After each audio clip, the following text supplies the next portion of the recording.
Voilà, donc là, il va être question de la BD avec Alex et Blandine, à qui je cède la parole. Merci. Donc on va essayer de combler l'absence de Camille Jourdi, mais autant aller au point de départ, qui est peut-être pas Juliette au printemps.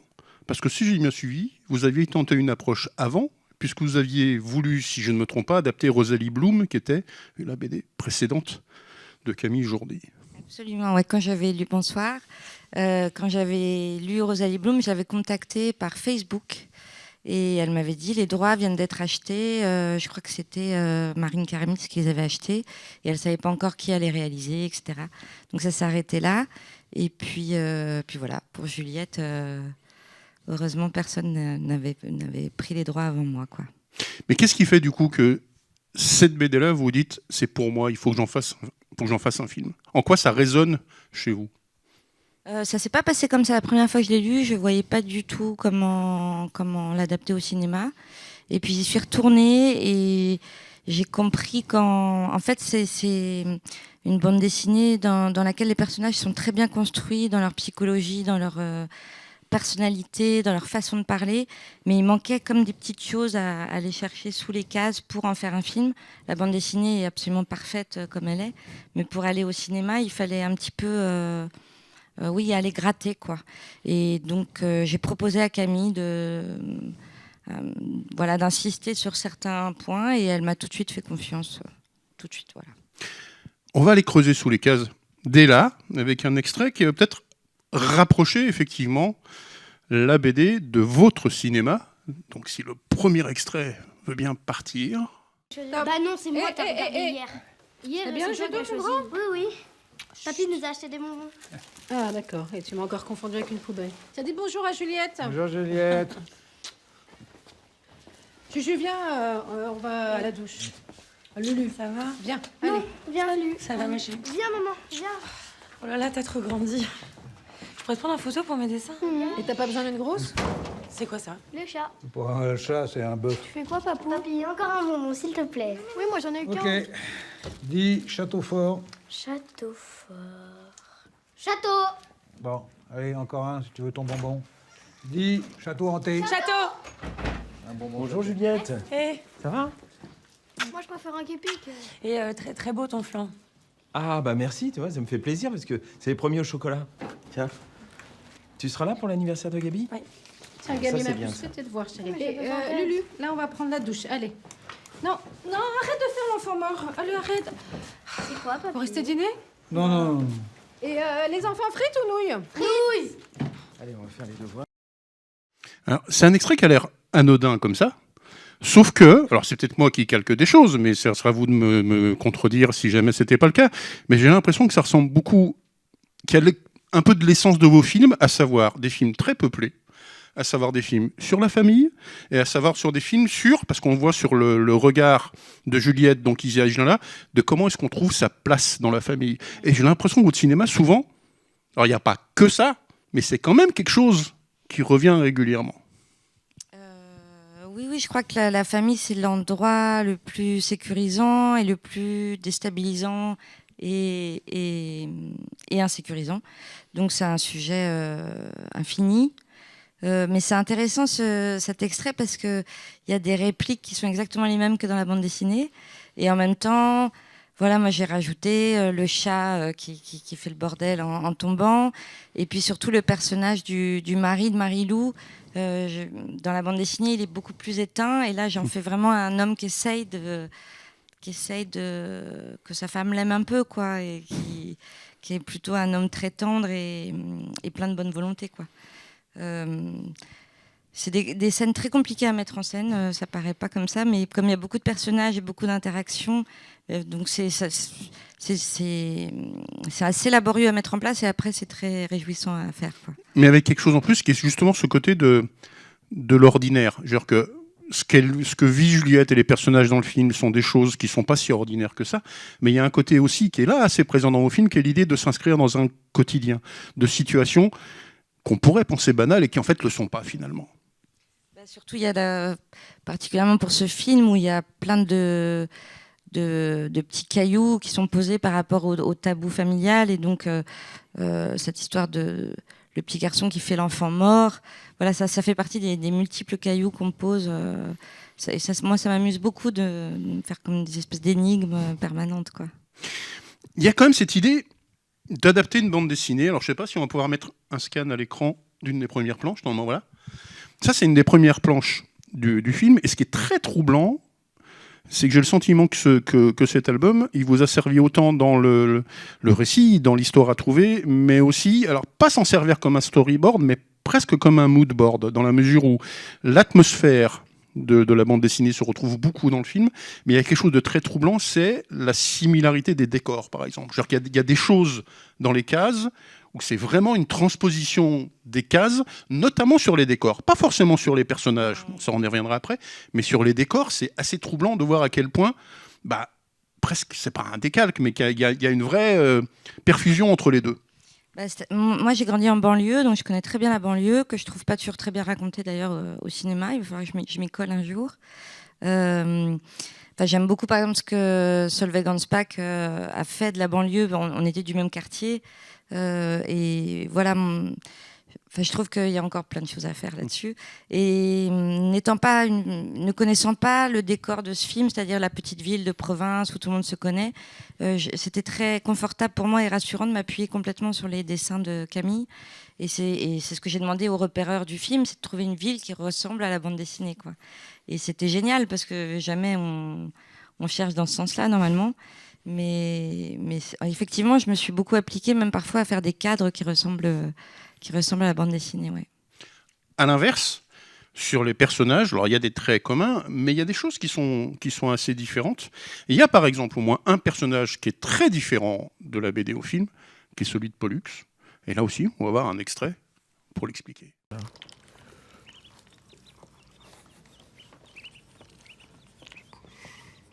Je galère un peu sur le bec, là. Ah, mais c'est parce que c'est ton premier canard, après ça. Ouais. Toi, si c'est pas ton premier, tu peux me faire... Non. Chacun son dessin. Ah, c'est comme ça. Tu copies pas. T'entends ça? Incroyable. C'est une compétition, Norbert. Je vais me débrouiller tout seul. Je m'en sors pas trop mal, en fait. Hein.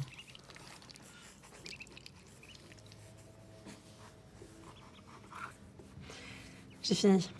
Déjà, attends. Je finis. Tâche.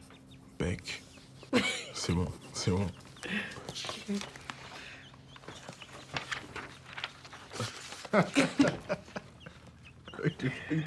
Incroyable. Alors, Pollux, dans la bande dessinée, il ressemble à ça, ce qu'on devrait voir à l'écran bientôt. Normalement, voilà. Pour le coup, il y a un vrai changement par rapport au choix que vous faites dans le film. Mais même au-delà de ça, que le choix de cet extrait-là, il n'est pas anodin non plus dans ce qu'on voit au départ, parce que vous avez choisi de donner un métier à Juliette qu'elle n'a pas dans la bande dessinée, et un métier d'illustratrice. Et ça rejoint quand même l'idée de la collaboration avec Camille Jourdi, parce que ça a été plus... Il y a un rapport d'adaptation, un rapport presque de dialogue, j'ai l'impression, entre son univers, le vôtre, ce qu'elle a mis elle dans le livre et ce que vous vouliez mettre dans le film, qui a été là, qui a un côté de vraie collaboration sur ce film-là. Alors Pollux, donc dans la bande dessinée, c'est un type qui traîne souvent en peignoir, qui est un peu cracra, qui boit beaucoup, qui traîne au bar et qui est souvent ivre, quoi, et qui est très dépressif, mais un peu crado, mais qui est très drôle. Et pour Juliette, j'avais envie qu'on ait envie avec elle, qu'elle soit charmée par ce personnage de Pollux, et donc j'avais plutôt envie de quelqu'un de très charmant immédiatement et avec quelque chose de très poétique comme peut l'être Juliette. Et il se passe que je venais de voir à l'abordage de Guillaume Braque. Comme tout le monde, je suis tombée sous le charme de Salif Cissé. Et voilà, je trouvais ça intéressant pour raconter une espèce de communauté d'âmes comme ça, un peu pas en dépression, mais en mélancolie. C'est un film sur la mélancolie, on va dire. Je trouvais ça bien que ce soit quand même des personnages qui, dès qu'ils sourient, on est complètement dans la joie de vivre, y compris Juliette. Vilain, dès qu'elle sourit, on est quand même dans quelque chose de très lumineux. Et voilà, je me sentais pas de raconter un personnage comme on voit là sur la... Parce qu'il aurait été trop dépressif, dans la mesure où le film parle de ça aussi, mais effectivement amène un côté, là aussi, de dire que la dépression, ça existe, que c'est compliqué, mais que quelque part, d'une, on s'en sort, et que deux, c'est peut-être pas forcément si grave que ça. Non, c'est surtout qu'en bande dessinée, ça marche de passer du temps chez Pollux tout seul, puis avec Juliette toute seule, etc. Au cinéma, c'est beaucoup plus compliqué de vraiment pouvoir accompagner tous les personnages. Il y a beaucoup de personnages dans le film déjà. Donc moi, je me suis resserrée sur la famille, c'est-à-dire Juliette, sa sœur, ses parents. Et déjà, ça fait beaucoup, en fait. Donc, y a assez peu de séquences de Pollux tout seul, finalement. Et donc, il valait mieux choisir des... Voilà, moi, j'ai plutôt choisi l'histoire de ce grand homme très impressionnant physiquement, parce qu'il est très grand, etc., qui s'occupe avec beaucoup d'amour d'un tout petit canard. Et c'était... voilà, j'ai plutôt choisi cette direction-là, quoi. Mais ça pose la question du casting général. Je veux dire que les traits de caractère sont assez sensibles, similaires entre la bande dessinée et le film, quoique il y a un personnage dont on parlera plus tard qui est un petit peu différent aussi, mais il y a la question de comment est-ce qu'on choisit les personnages pour incarner effectivement à la fois cette complexité et en même temps ce rapport de tendresse qui est quand même là, qui baigne un peu tout le monde. Comment ça s'est construit, le casting, de manière générale ? D'abord, Léonard, donc le père de Juliette, est assez différent de la bande dessinée. Et je me suis inspirée. J'ai inventé un espèce de personnage qui serait à la croisée entre le personnage que Camille Jourdi avait dessiné, ce qu'était mon père, et le père idéal que j'imagine. Donc c'est un espèce de personnage comme ça. Et j'ai tout de suite pensé à Jean-Pierre Daroussin. Et en me disant que si Jean-Pierre Daroussin ne voulait pas, je le proposerais à Jean-Pierre Bacri, qui est décédé d'ailleurs dans la foulée. Et par bonheur, Jean-Pierre Daroussin a dit oui tout de suite, quoi. Et à partir de là, après, j'ai cherché Marie-Lou, parce que c'était très important. C'est une des premières choses qui m'a donné très envie d'adapter la BD, c'est les séquences d'amour. Dont on va parler, voilà. Forcément. Et donc, je cherchais une actrice de 40 ans qui ait vraiment des formes... voilà, donc pour dire l'état du cinéma français, j'ai vu 8 actrices, pour dire à quel point on décourage toute femme qui ne fait pas du 36. Voilà. Et puis une fois que j'avais trouvé donc Sophie Guillemin, après, je me suis concentrée pour trouver Juliette, et ça a été Isia Higelin, etc., quoi. Voilà. Mais le choix de Sophie Guillemin, il raconte aussi d'autres choses dans la mesure où c'est une actrice. Alors je ne sais pas si à ce moment-là, elle avait déjà commencé à retourner un peu, mais c'est une actrice qui avait quand même disparu pendant quelques temps, alors pour des raisons qui lui appartiennent, mais il y a ce côté de la faire réapparaître quelque part.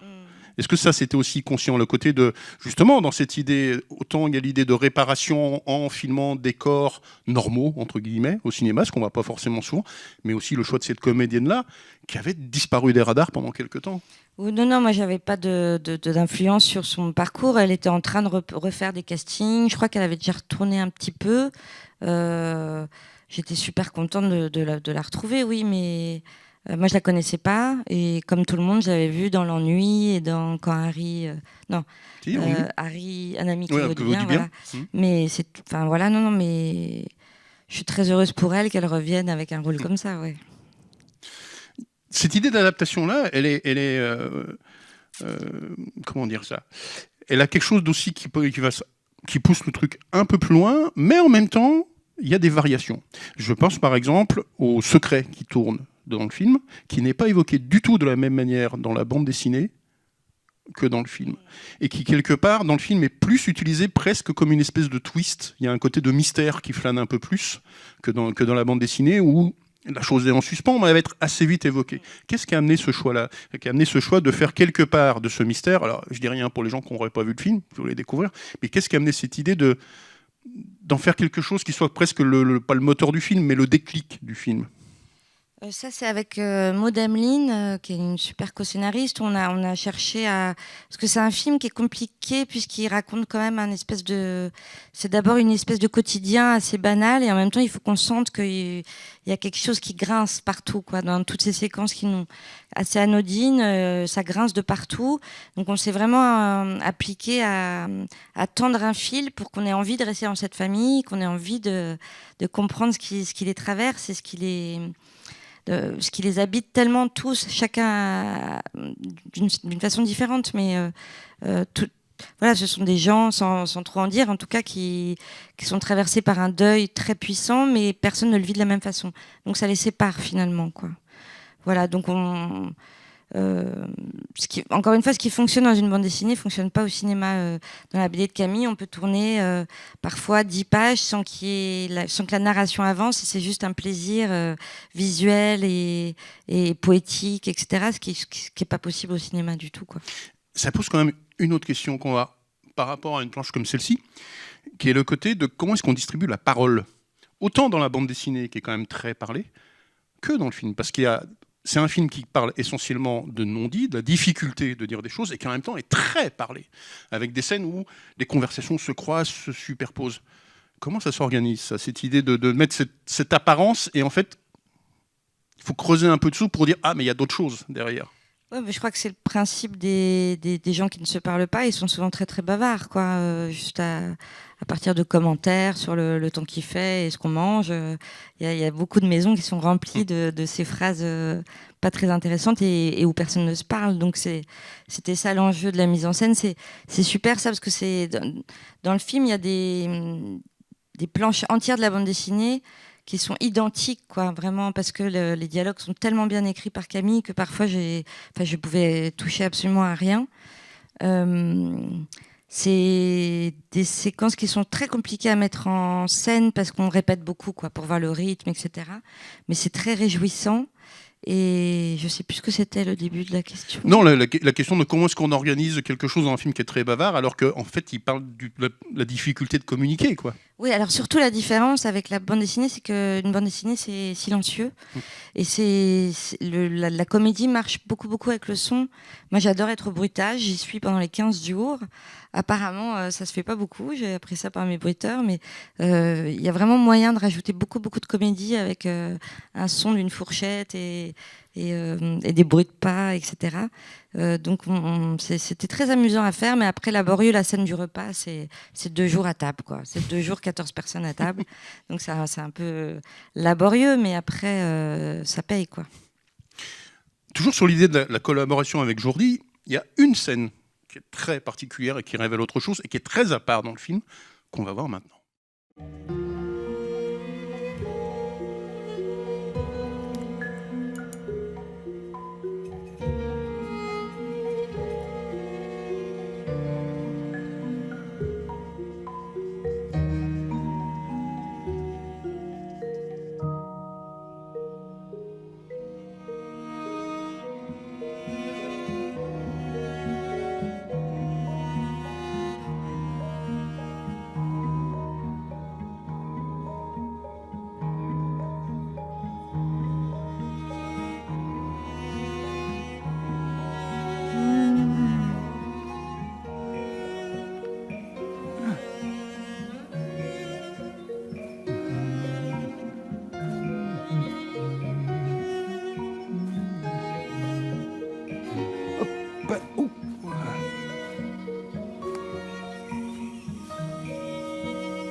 Bouge pas.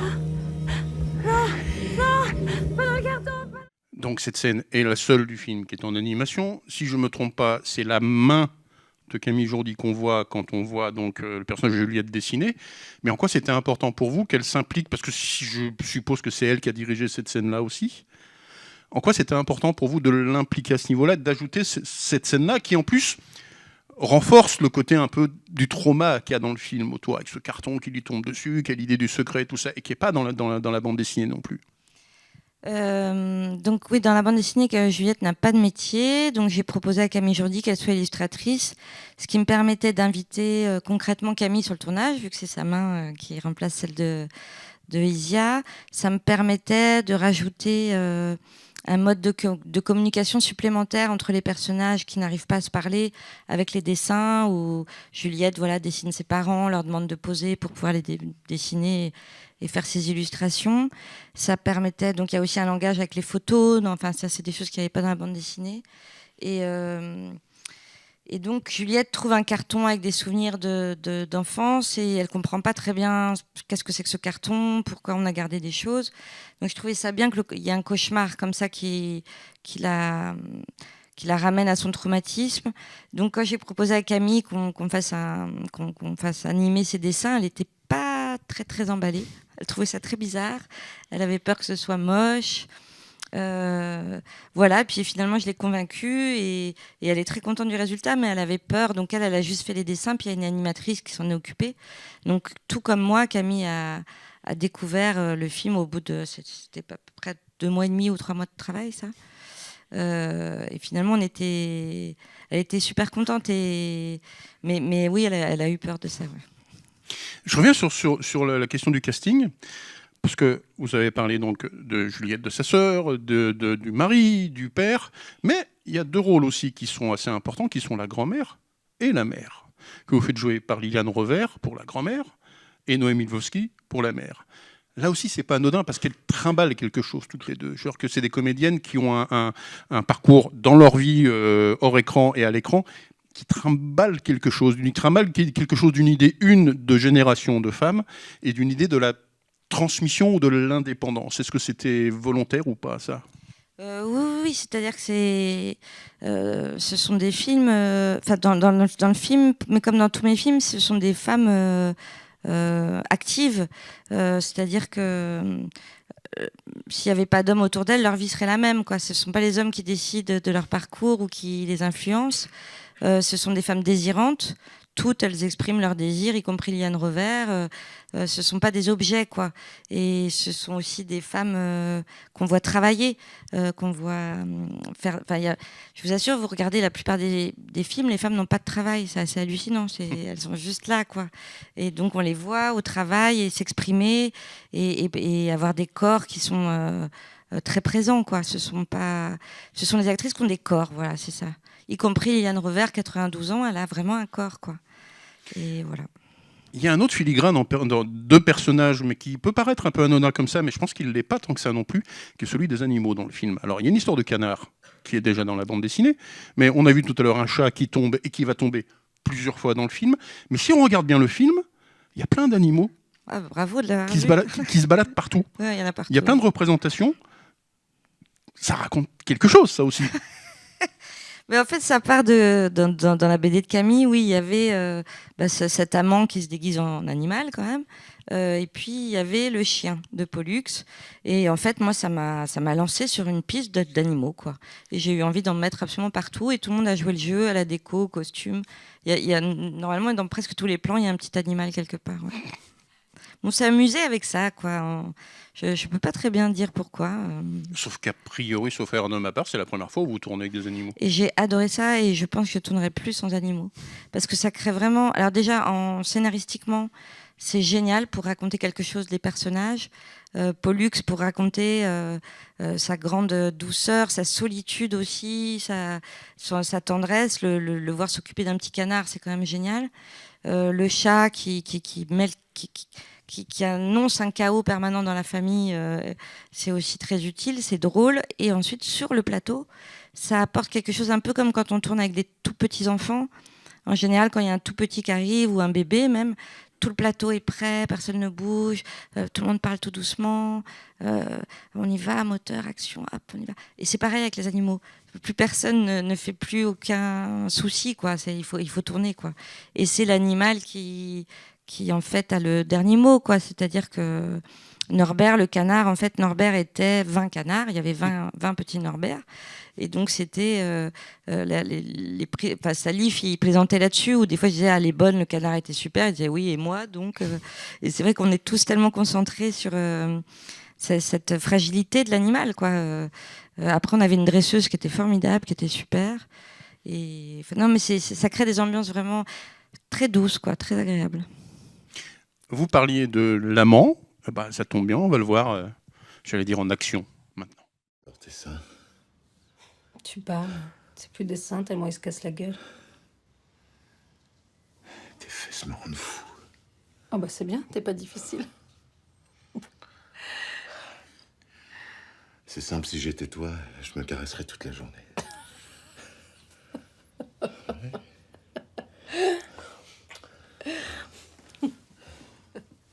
T'es beau comme ça. Ouais. Oui. Arrête. C'est tendre, hein, c'est doux.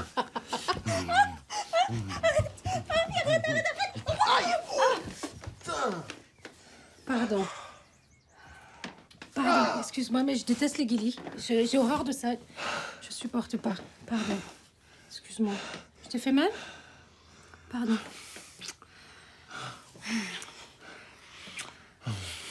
J'ai encore envie. Mais bon, là, on n'a plus le temps. Je peux revenir demain. Bah, tu sais bien que non.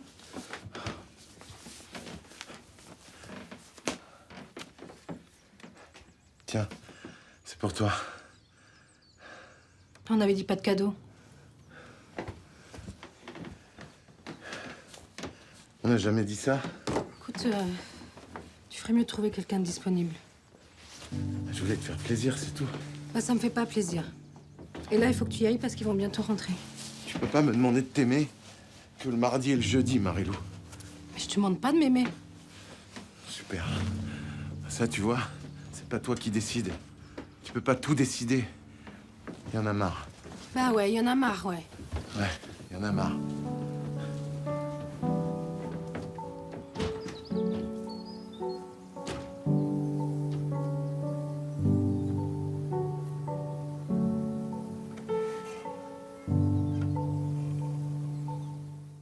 Alors, très joli costume de perroquet en passant.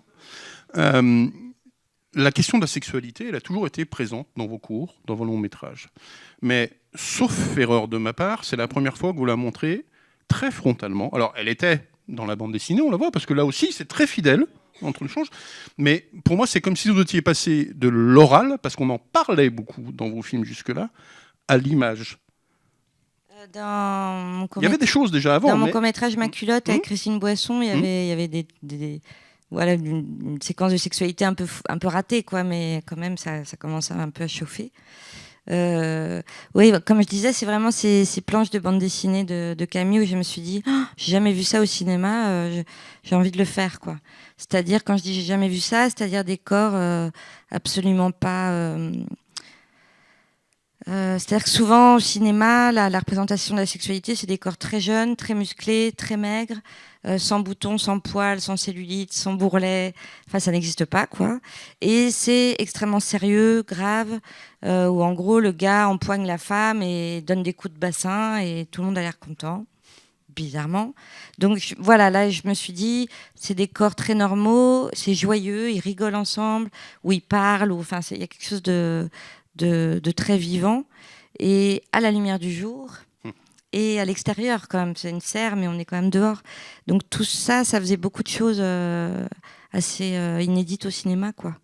Et voilà, et ça fait du bien. Enfin, beaucoup de gens me disent merci à la sortie des projets, parce que je crois qu'on peut plus facilement s'identifier à ces corps-là qu'à je ne sais pas qui, de très très maigre et de très très musclé, quoi. Sauf que c'est pas que joyeux. Genre, cette scène-là, à mon sens, elle représente aussi beaucoup l'humeur du film, qui est le côté pas déstabilisant, mais on ne sait jamais trop sur quel pied jouer, entre le côté de la tendresse, de le côté pas du tragique, mais pas si loin d'une forme de mélancolie, parce que la discussion qu'ils ont à la fin, elle est très différente de ce qu'il y a au début de cette scène-là. Ce côté pareil de là aussi, de rapport à la sexualité qui n'est pas que physique, qui passe aussi par d'autres choses, qui passe aussi par d'autres émotions. En quoi c'était important pour vous de montrer aussi ça ? C'est-à-dire que le personnage de Marie-Lou, c'est une femme qui est mère, qui aime ses enfants, mais qui n'aime pas être mère, qui n'aime pas le quotidien, qui n'aime pas la vie de couple. Donc elle a ce rapport avec cet amant qui se déguise, qu'elle a certainement presque jamais vu habillé normalement. Et c'est avec lui, c'est de la joie, c'est quelque chose de l'ordre de la fantaisie, très éloigné de d'un quotidien prosaïque. Et donc, d'un seul coup, lui, il arrive avec quelque chose de beaucoup plus réel, qu'elle rejette, quoi, assez violemment. Et je trouvais ça... Enfin, c'est assez facile de... Cette idée géniale qu'a eu Camille d'un amant qui arrive déguisé permet... voilà, Bertrand Belin, là-dessus, nous fait une musique un peu comme ça, mélancolique. Et on a autant envie de rire que d'être ému par ce qui se passe. Donc ça, j'aime beaucoup les séquences où il y a plusieurs émotions à l'intérieur. Vous avez dit plusieurs fois que le rapport à l'album s'était passé par une question de joie, mais il y a quelque chose qu'on n'a pas évoqué, qui est l'idée formelle des couleurs. Parce que là aussi, les couleurs du film sont très proches de celles de la BD, qui ont un côté effectivement très pastel, très, très joyeux. Ça a été quoi le travail sur ce plan-là? Avec Marie Le Garec, qui était la déco du film, on avait très très envie de s'inspirer des couleurs et de l'ambiance de la bande dessinée, parce que quand même on parle d'un sujet très dur. Je crois qu'on peut, on peut quand même en parler. C'est le deuil des gens qui ont perdu un enfant. Cette façon d'aborder un sujet aussi dramatique en riant et en apportant comme ça quelque chose d'assez solaire, c'est ça qui m'a plu, et on s'est appliqué à ça aussi. On va vers le printemps, c'est pour ça que ça s'appelle Juliette au printemps. C'est qu'au début du film, c'est un peu grisouille, il pleut un peu, etc. Et plus on avance, plus la nature est présente à l'image, plus il y a le soleil, la lumière. On sort un peu du brouillard, quoi. On sort de la dépression hivernale dans laquelle on est tous en ce moment. Et voilà, donc c'était très inspirant, quoi, la bande dessinée pour ça. On va terminer avec non pas un, mais deux extraits d'affilée. Parce qu'ils sont sur un personnage qui, moi, me semble très fondamental dans le film.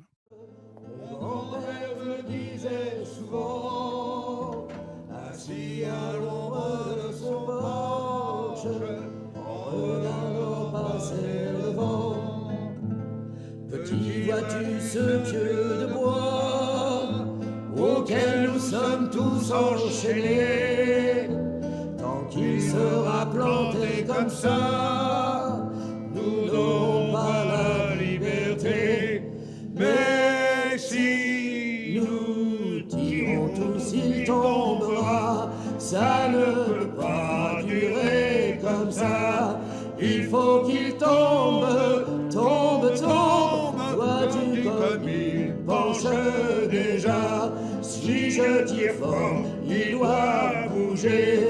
Et si tu tires à mes côtés, c'est sûr qu'il tombe, tombe, tombe. Et nous aurons la liberté. Petit, ça fait déjà longtemps que... Juju?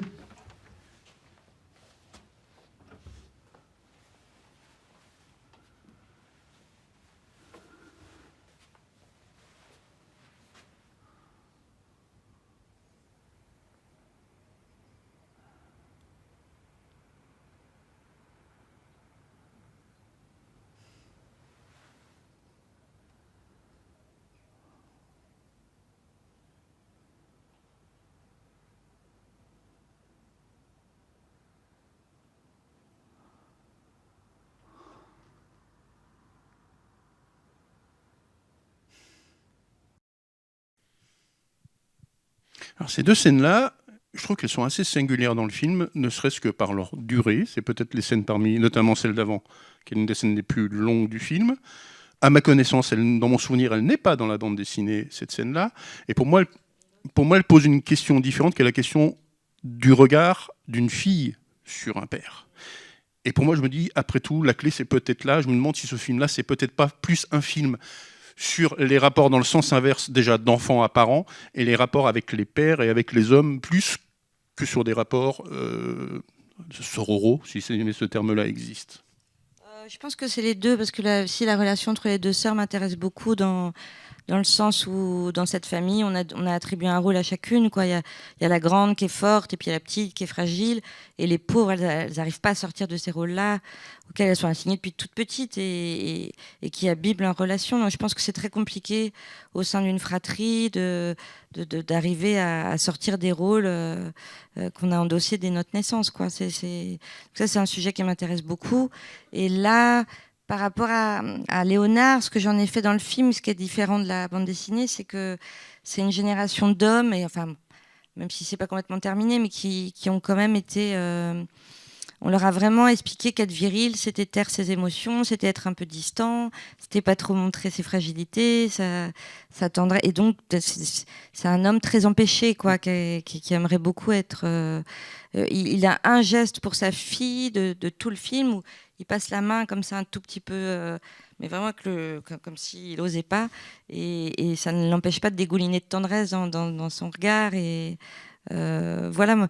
Mon père, quand il avait vu mon compagnon porter notre fille avec un porte-bébé, il avait dit ah, vous avez de la chance, vous avez le droit d'être tendre, votre génération. Et ça m'avait vachement marqué, ce truc d'empêchement total, quoi.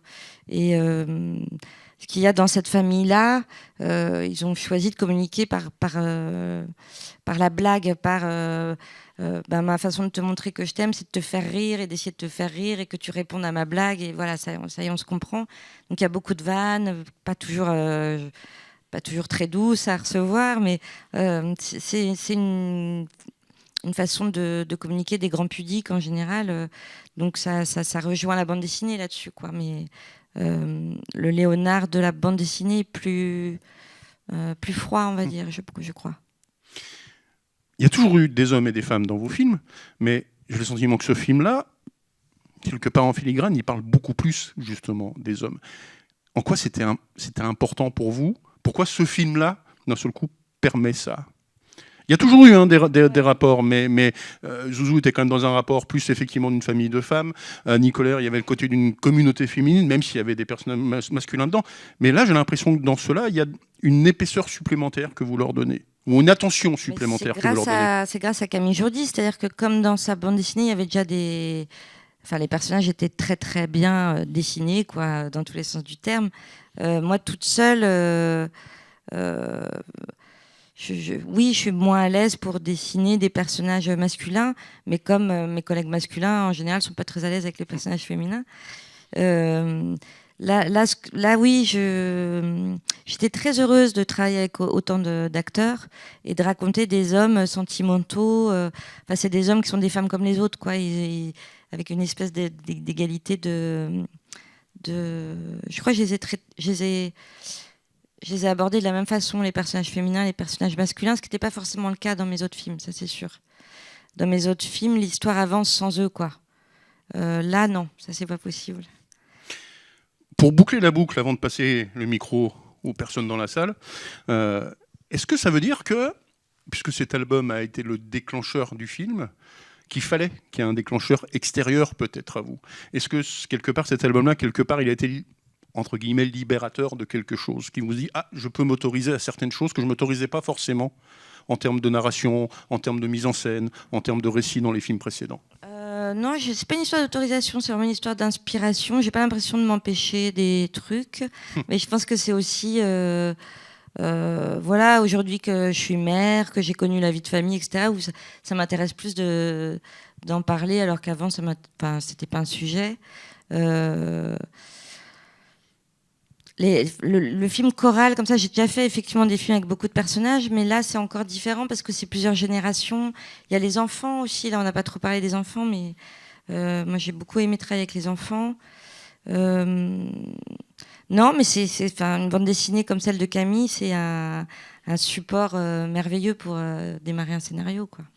Est-ce que ça veut dire qu'à l'avenir, il pourrait y avoir d'autres idées, d'envie d'adapter d'autres albums, ou des albums que vous avez en tête en disant ah, celui-ci, ça m'intéresserait d'en faire quelque chose? Ouais, mais ça m'est arrivé plusieurs fois mais après, quand on s'y met vraiment, c'est pas toujours évident, quoi. Par exemple, enfin non, bon, je vais pas donner d'exemple, mais mais c'est pas toujours évident, ouais. Merci à vous. Merci beaucoup. À vous. Merci.